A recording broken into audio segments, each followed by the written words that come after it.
ऊंचा बाबा है प्यार तुम्हारा, शिव बाबा प्यार तुम्हारा। तुम्हारी ममता में हमने है पाया जीवन का सुख सारा, अनुपम प्यार तुम्हारा। सागर से गहरा गगन से ऊंचा बाबा है प्यार तुम्हारा, शिव बाबा प्यार तुम्हारा।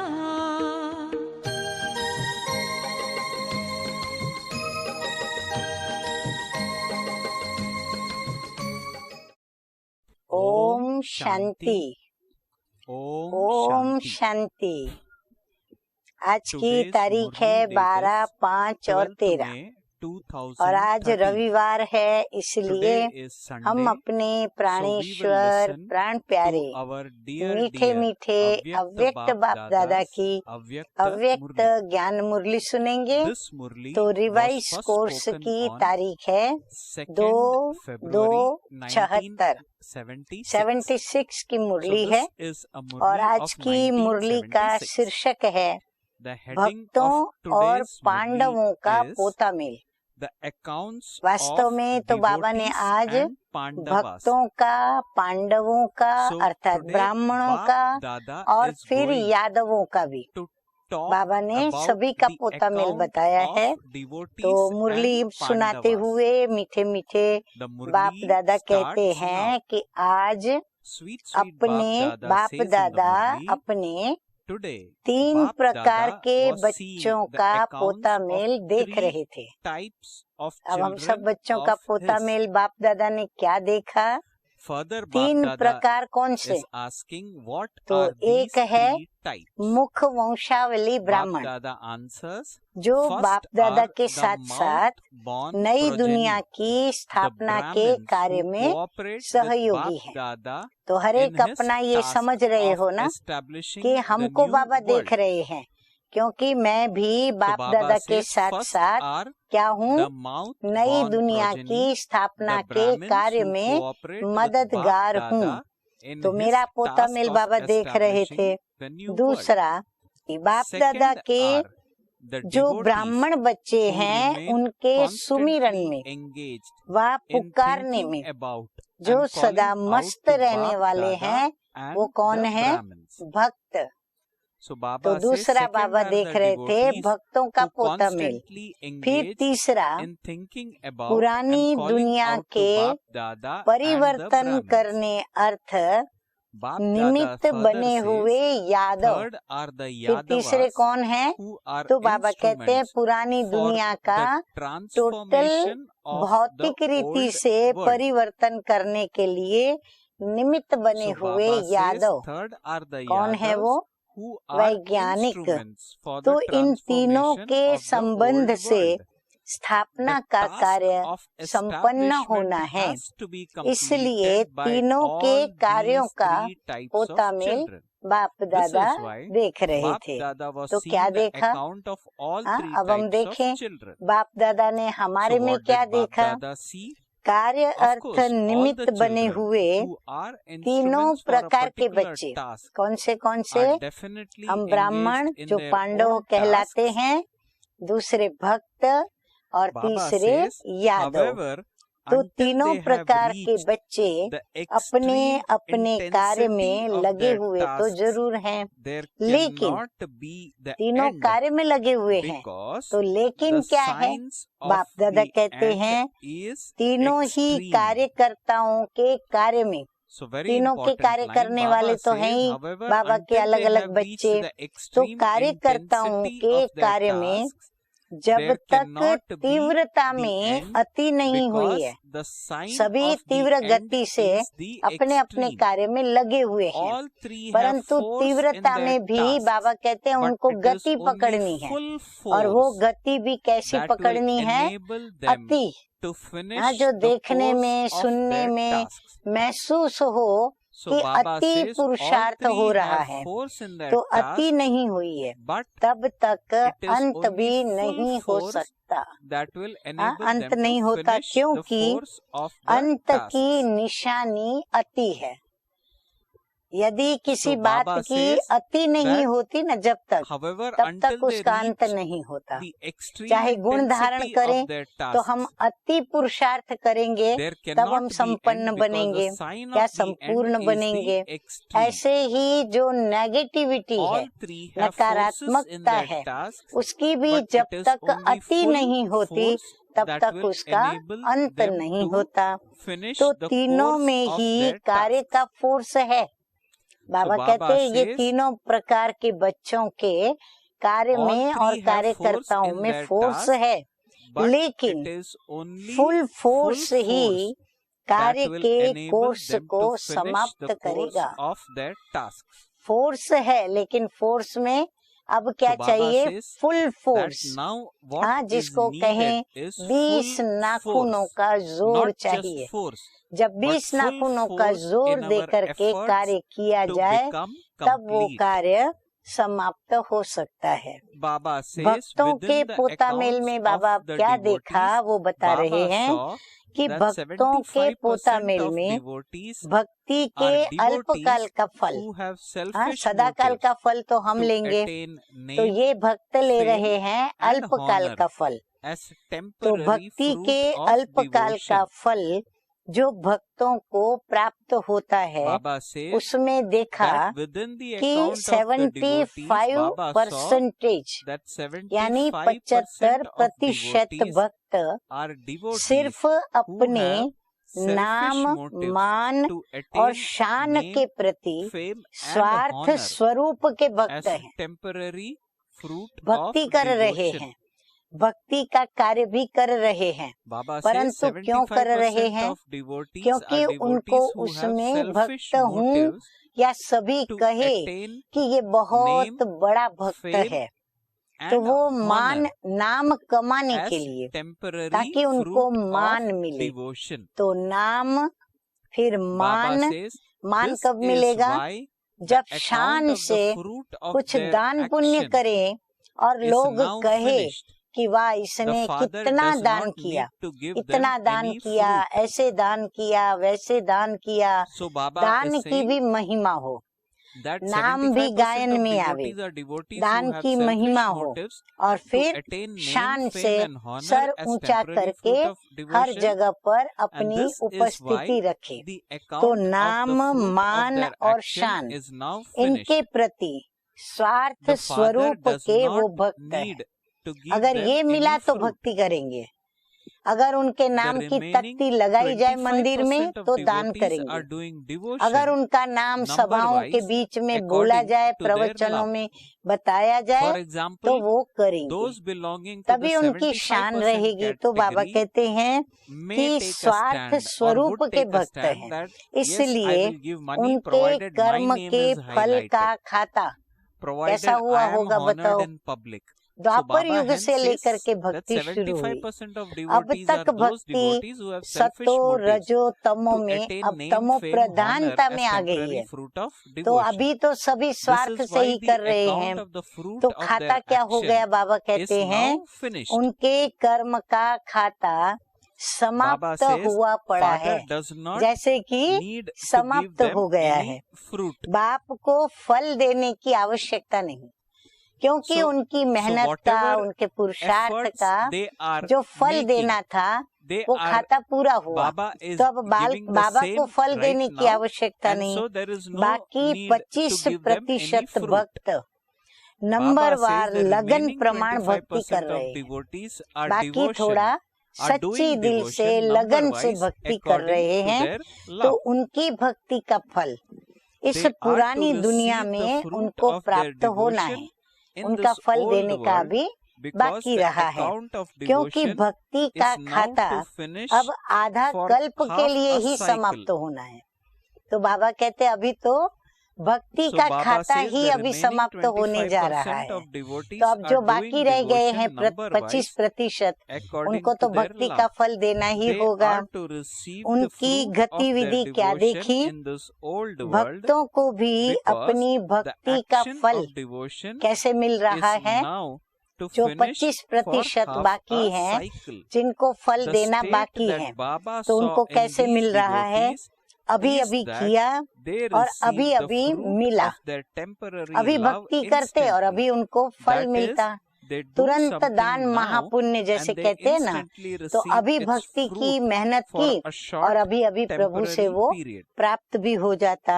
अर्थात अल्पकाल की लगन का फल अभी ही अल्पकाल में प्राप्त हो जाता है। थोड़े ही समय में उनको वो प्राप्ति का अनुभव प्रभु के द्वारा फल प्राप्त हुआ, ऐसा उन्हें अनुभव आ जाता है।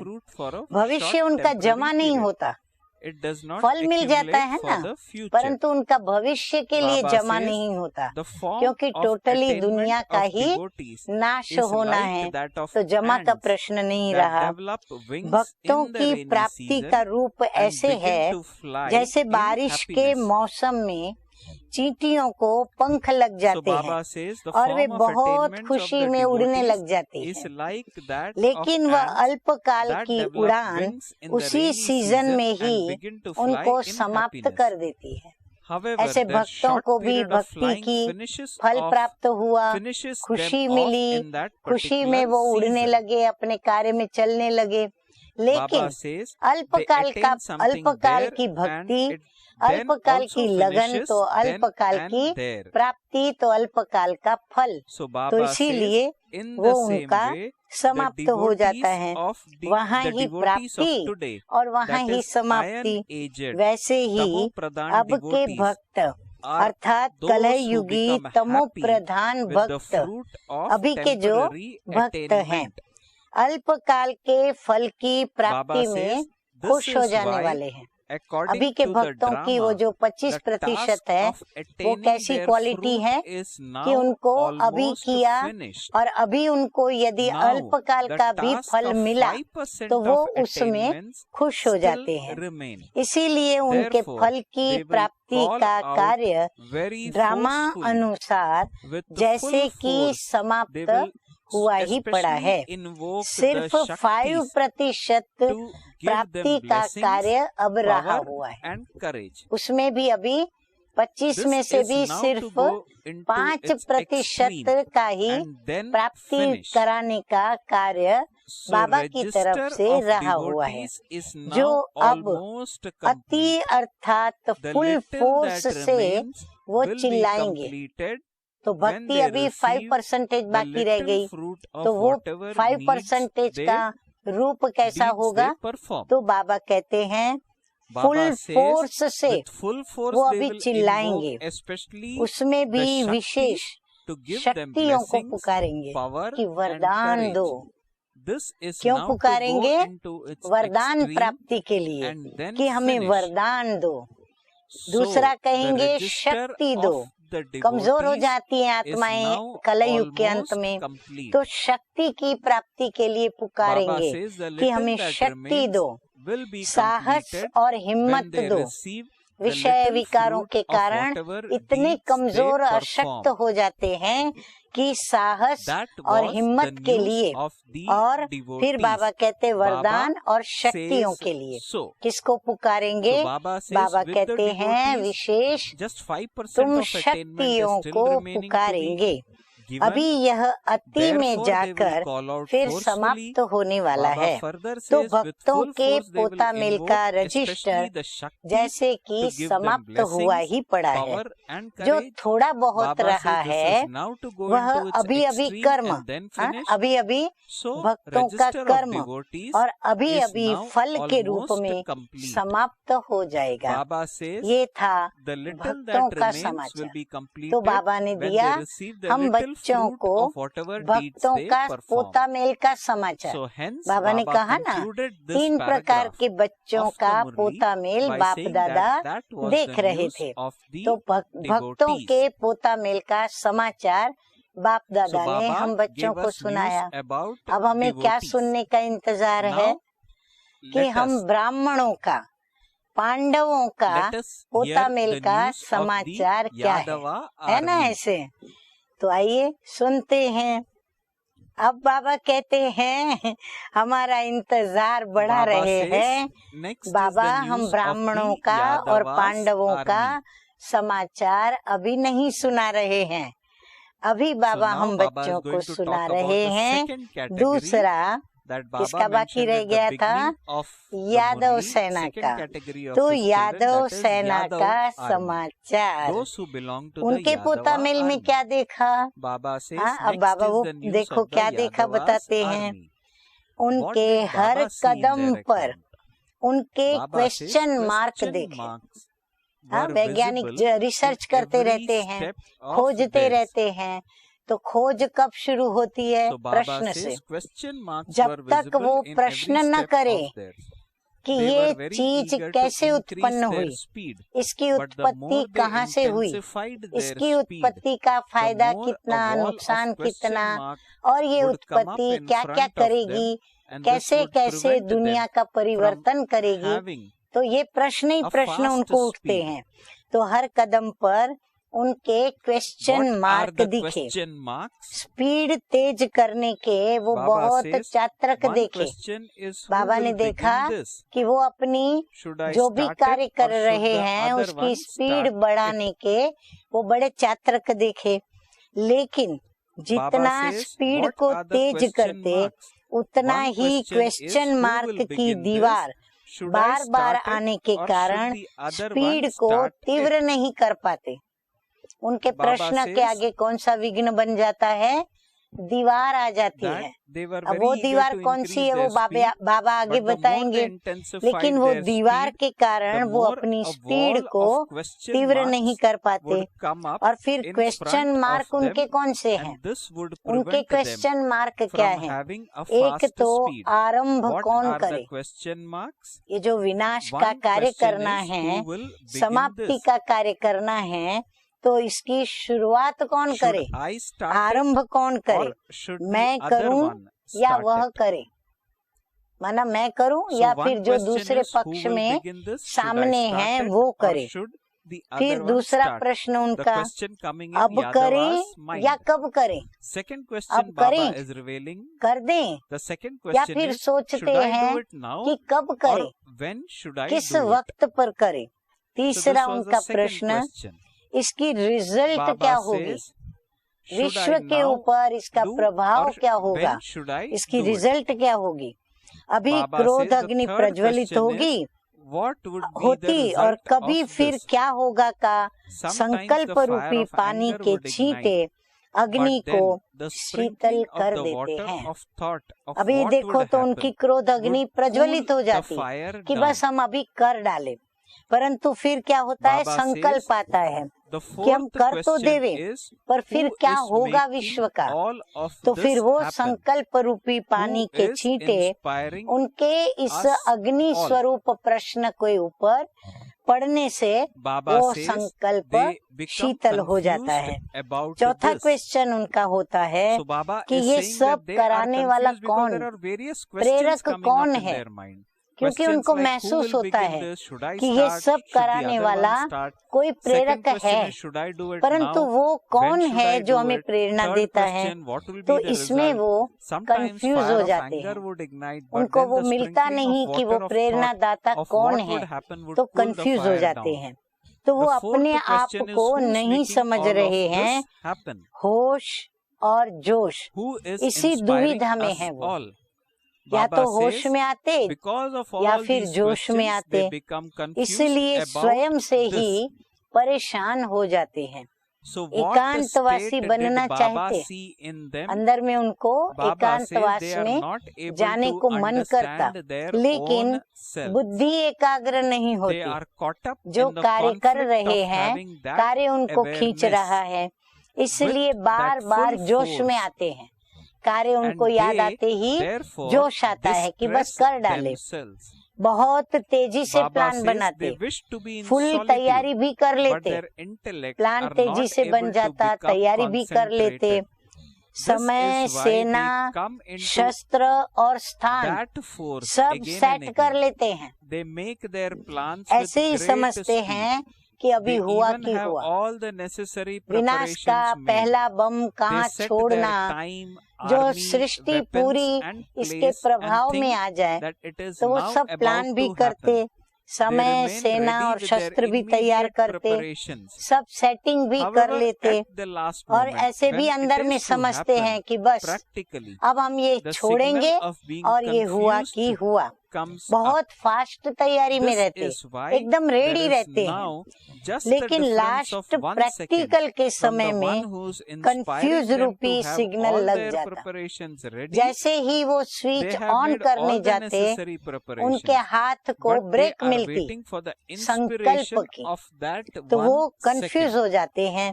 सिग्नल मिलता है, इसलिए उनकी तैयारी में सिर्फ प्रेरक की प्रेरणा के 1 सेकंड का फर्क है। प्रेरक उनको प्रेरणा करे, वो जो पल है उस पल पे वो स्विच ऑन नहीं कर पाते, वो सिग्नल उनको अटकाता है कि अभी आपको सिग्नल नहीं मिला है, इसीलिए आप स्विच को ऑन नहीं कर सकते हैं। इंतजाम है, इंतजाम बराबर करके रखा है, लेकिन उस सेकंड की प्रेरणा के इंतजार में है कि प्रेरक हमको ऑर्डर करे और हम स्विच ऑन करें। उनकी गतिविधि अब सेकंड तक पहुंची है, अब सेकंड की ही देरी है, इतना उन्होंने सब रेडी करके रखा हुआ है, सब गतिविधि सिस्टम से बनी हुई है, सिर्फ सेकंड की देरी है। इंतजाम समाप्त कर अब वो इंतजार कर रहे हैं, बैठे हैं इंतजार में। तो उनका पोता मेल संपन्न तैयारी का देखा, संपन्न तैयारियां किया हुआ देखा। अब सिर्फ एक कार्य में लगे हुए हैं, रिफाइन है, लेकिन अपने विवेक के द्वारा अपनी तैयारी को फाइनल कर रहे हैं। फाइनल करने की एक फाइल अभी रही हुई है, जैसे कंप्यूटर में हर कार्य के लिए फाइल होती है, तो ये एक फाइल उनकी रही हुई है जिसका वो इंतजार कर रहे हैं। ये था यादवों का समाचार। अभी अपना सुनने की हमें इंतजारी होगी, हाँ इंतजार है कि हम अपना भी कुछ सुने, तो अभी अपना सुनने की इच्छा है।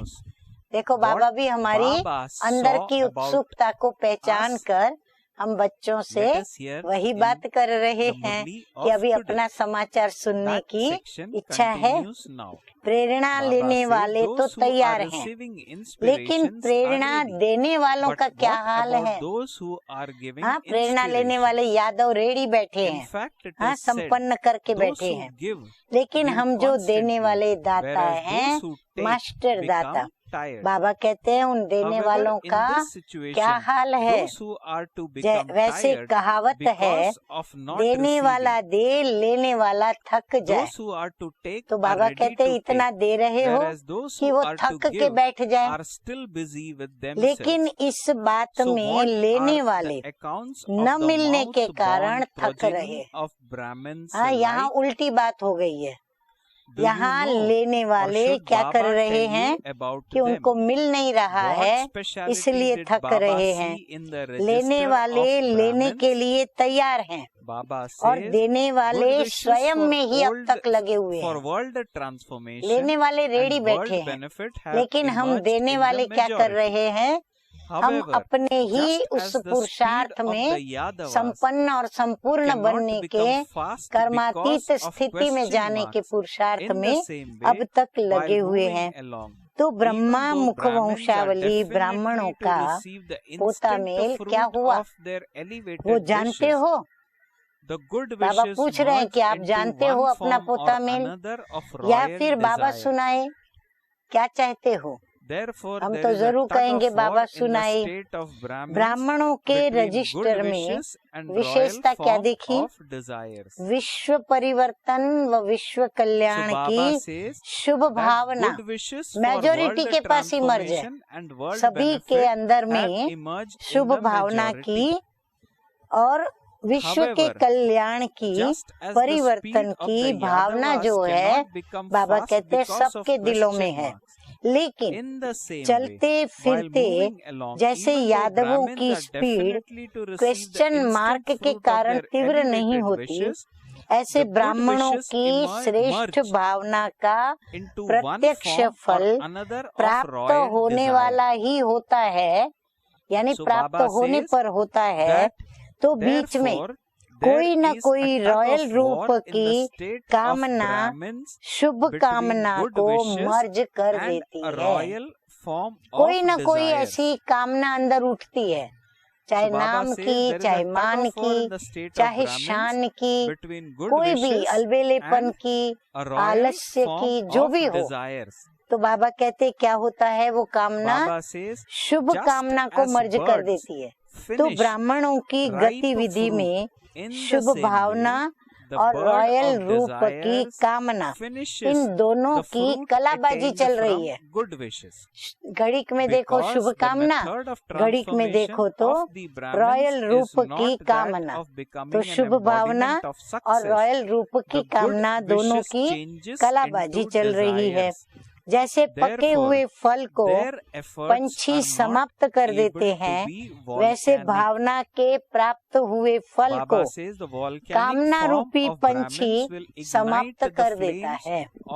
तो ब्राह्मणों के परिवर्तन करने की विधि और सिद्धि, ध्यान से सुने और नोट करें। ब्राह्मणों के परिवर्तन करने की विधि और सिद्धि स्वरूप न बनने के कारण भावना बदल करके कामना हो जाना है। इसलिए पुरुषार्थ भी ज्वाला स्वरूप का नहीं होता है, भावना कामना में बदल जाती है। इसीलिए बाबा कहते हैं कि वो कामना में बदलने के कारण योग भी ज्वाला स्वरूप का नहीं होता। और फिर हम भी प्रेरणा जिनको देना चाहते हैं, हमारे प्रेरणा के वाइब्रेशंस भी उन तक पहुंचते नहीं हैं। तो ब्राह्मणों का ज्वाला रूप विनाश ज्वाला को प्रज्वलित करेगा, परंतु हमारी ज्वाला रूप स्वरूप का योग का क्या होता है, कामना रूप के छींटे उस पर पड़ जाते हैं। तो हमारी शुभ भावना भी जितनी प्रज्वलित होनी चाहिए ज्वाला के रूप में, वो प्रज्वलित नहीं होती। इसलिए ब्राह्मणों के पोता मिल में अब लास्ट सो फास्ट पुरुषार्थ ज्वाला रूप का ही रहा हुआ है। अभी ब्राह्मणों का वो ज्वाला रूप का पुरुषार्थ तेज नहीं हुआ है, तो ये रहा हुआ है। यादवों का कार्य जैसे संपन्न हुआ ही पड़ा है, उनका कार्य संपन्न हुआ पड़ा है। पांडवों का कार्य संपन्न होने वाला है, हुआ ही पड़ा है, नहीं हुआ है भी नहीं, परंतु बाबा कहते हैं होने वाला है। पांडवों के कारण यादव रुके हुए हैं। वो किसके लिए रुके हुए हैं? हम ब्राह्मणों के कारण, पांडवों के कारण। पांडवों की श्रेष्ठ शान, रूहानी शान की स्थिति तो ज्वाला स्वरूप से बनेगी। तो हमारी शान की स्थिति, उनकी जो परेशान वाली स्थिति है, क्वेश्चन मार्क वाली स्थिति है, कंफ्यूज जो हो रहे हैं, उसको समाप्त करेगी। तो अपनी शान से परेशान आत्माओं को शांति और चैन का वरदान दो। बाबा कहते हैं उन पर भी रहम खाओ, उनको भी वरदान दो। शान और परेशान आत्माएं जो परेशानी से बहुत ही दुखी हैं, उनको शांति और चैन का वरदान दो। समझा? तो तीनों का पोता मेल सुना। बाबा ने भक्तों का, यादवों का और हम पांडवों का, तीनों का पोता मेल सुनाया। ऐसे ज्वाला स्वरूप सर्व विनाशी कामनाओं को श्रेष्ठ और शुभ भावना में परिवर्तन करने वाले, ज्वाला स्वरूप योग करने वाले, विनाशी कामनाओं को श्रेष्ठ और शुभ भावना में परिवर्तन करने वाले, श्रेष्ठ कामना और श्रेष्ठ शुभ भावना में बदलने वाले, भक्तों को अल्पकाल के अंतिम फल महादानी और वरदानी रूप में देने वाले दाता। वो भी बाबा कहते हैं आप निमित्त बनते हो उनको वरदान और महादान और उनकी भक्ति का फल देने के। तो ऐसे वरदानी रूप में देने वाले दाता और वरदाता बाप समान देने वाले। वरदान भी कैसा देंगे? जैसे बाप सदा काल के लिए देता, ऐसे बाप समान देने वाले और सर्व की मनोकामनाओं को संपन्न करने वाले संपूर्ण फरिश्ता आत्माओं को बाप दादा का याद प्यार और नमस्ते नमस्ते। और हम रूहानी बच्चों का रूहानी बाप दादा को याद प्यार, गुड मॉर्निंग और नमस्ते नमस्ते बाप दादा। अब हम सुनेंगे आज का वरदान और स्लोगन। तो आज का वरदान है श्रेष्ठ कर्म रूपी डाली में लटकने के बजाय उड़ता पंछी बनने वाले हीरो पाटदारी भव। संगम युग पर जो श्रेष्ठ कर्म करते हो, ये श्रेष्ठ कर्म हीरे की डाली है। हाँ, तो बाबा कहते वहाँ भी अटकना नहीं हम लोगों को। संगम युग का कैसा भी श्रेष्ठ कर्म हो, लेकिन श्रेष्ठ कर्म के बंधन में भी फंसना, श्रेष्ठ कर्म के भी बंधन में फंसना अथवा हद की कामना रखना कि भाई मैं ये श्रेष्ठ कर्म कर रही हूँ, कर रहा हूँ, तो मुझे इसका ये फल मिलना चाहिए या मिले, नहीं मिले तो कैसे भी करके मैं वो प्राप्त करूं। तो ऐसी हद की कामना रखना, ये फिर सोने की जंजीर है। कर्म हीरे की जंजीर, उसका फल प्राप्त करने की इच्छा, ये बाबा कहते हैं सोने की जंजीर है। अब इस सोने की जंजीर अथवा हीरे की डाली में भी लटकना नहीं है। न हमें श्रेष्ठ कर्म की उस अभिमान में आना है, न हमें उसके फल की कामना रखनी है, क्योंकि बंधन तो बंधन है, आखिर भी तो वो बंधन है ना। इसलिए बाप दादा सभी उड़ते पंछियों को स्मृति दिलाते हैं कि सर्व बंधनों अर्थात हदों को पार कर हीरो पाटधारी बनो। तो बाबा हमें हद में रहना नहीं चाहते, हम हद में रहें, ये बाप दादा को पसंद नहीं। बाबा कहते हैं मैं हूँ तुम बच्चों का रूहानी बेहद का बाबा, तो तुम बच्चे भी रूहानी स्थिति में अर्थात देही अभिमानी स्थिति में स्थित होकर के कर्म करो, बेहद में कर्म करो, हद के कर्म में नहीं अटको, न श्रेष्ठ कर्म में अटको, न श्रेष्ठ कर्म के फल की कामना करो, आशा करो, और वो न प्राप्त होने पर अवस्था हलचल में आए, डावाडोल हो। इससे अच्छा है बाबा कहते हैं ये सभी हदों को पार करें, हीरे की डाली को छोड़ दें, सोने की डाली की कामना न करें और फिर हीरो पाटदारी प्ले करें, तो हम हीरो पाटदारी बन जाएंगे। तो बाबा कहते हैं सर्व बंधनों अर्थात हदों को पार कर हीरो पाटदारी बनो। स्लोगन है आज का, अंदर की स्थिति का दर्पण चेहरा है। स्थिति अंदर है, हलचल में है कि डावाडोल है, उदास है, खुश है, नाखुश हैं, न्यारे हैं, प्यारे हैं, ये सारा दिखता कहाँ है? अंदर की स्थिति का जो स्वरूप है, रूप है, वो दिखता चेहरे पर है। इसीलिए बाबा कहते हैं अंदर की स्थिति का जो दर्पण है, देखने का जो दर्पण है, वो हमारा चेहरा है। तो चेहरे पर हमारी आंतरिक स्थिति स्पष्ट दिखती है कि हम किस अवस्था में अभी वर्तमान हैं। तो ये चेहरा है। तो चेहरा कभी खुश्क न हो, यानी सूखा हुआ न हो, मुरझाया हुआ न हो, उदास न हो, निराश न हो, रोनी सूरत न हो। तो बाबा कहते चेहरा कभी खुश्क न हो, खुशी का हो। और खुशी कैसे आती है?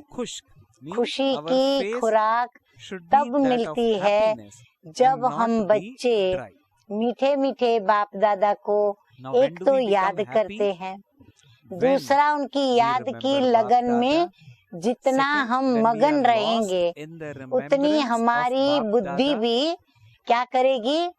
ज्ञान का, योग का, सेवा का, स्व परिवर्तन, विश्व परिवर्तन के लिए विचार सागर मंथन करेगी। हम ज्ञान की गहराई में जाएंगे, योग की गहराई में जाएंगे, सेवा जो बेहद की विश्व के परिवर्तन की करेंगे। वो कैसे? हमें 100% सफलता उसमें प्राप्त हो, वो हमारी बुद्धि के अंदर विचार सागर मंथन चलेगा। धारणा क्यों नहीं होती, सफलता क्यों नहीं मिलती, इस पर भी हम अंदर गहराई में सोचेंगे और सोचने के बाद उनको मिटाने का यत्न शुरू करेंगे। और फिर हम सफलता को पाने के लिए इन चारों सब्जेक्ट को लेकर के, उनकी गहराइयों को लेकर के जब हम कार्य करेंगे तो हम निराकारी बन कार्य करेंगे, निरहंकारी बन कार्य करेंगे और निर्विकारी बन कार्य करेंगे। तो असफलता की तो मार्जिन ही नहीं रही, सफल ही सफल हम हो जाएंगे। तो इसीलिए बाबा कहते हैं जब सफलता प्राप्त होती है, जब हमें सर्व प्राप्तियां जो हमने चाही वो मिल जाती है, तो आत्मा संतुष्ट मणि हो जाती है। और जो संतुष्ट होता है वो क्या होता है? वो खुश दिखाई पड़ता है। परंतु बाबा कहते हैं स्वयं खुश होकर के अंदर में संतुष्ट होकर मत बैठो, लेकिन औरों को भी संतुष्ट मणि बनना सिखावे, औरों को भी संतुष्ट मणि बनावे, औरों को भी संतुष्टता दे और स्वयं भी संतुष्ट रहें। अच्छा, तो बाबा कहते हैं इसीलिए चेहरा खुशी का हो। और कहा भी जाता है खुशी जैसी खुराक नहीं। यदि खुशी में रहेंगे तो हम तन से और मन से दोनों प्रकार से तंदुरुस्त रहेंगे। अच्छा, ओम शांति।